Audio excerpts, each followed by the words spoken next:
রামিসা ধর্ষণ হত্যা মামলায় সোহেল রানা ও তার স্ত্রীকে অভিযুক্ত করে চার্জশিট। সর্বোচ্চ সাজার আশা স্বরাষ্ট্রমন্ত্রীর। মেহেরপুরে ধর্ষণের ঘটনায় একজনের মৃত্যুদণ্ড। 24 ঘন্টায় সারা দেশে হাম ও উপসর্গে প্রাণ গেল 16 শিশুর, সর্বোচ্চ 10 জনের মৃত্যু ঢাকায়।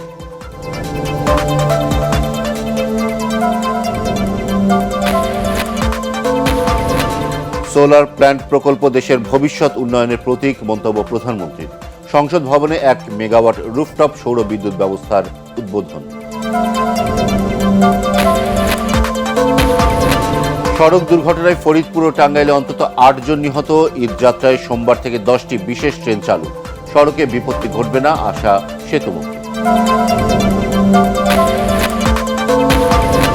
এবং রাজধানীর হাটে পর্যাপ্ত পশুর যোগান, ক্রেতার অপেক্ষায় ব্যাপারীরা। ভারতীয় গরু প্রবেশ করতে দেওয়া হবে না, প্রাণী সম্পদ মন্ত্রী।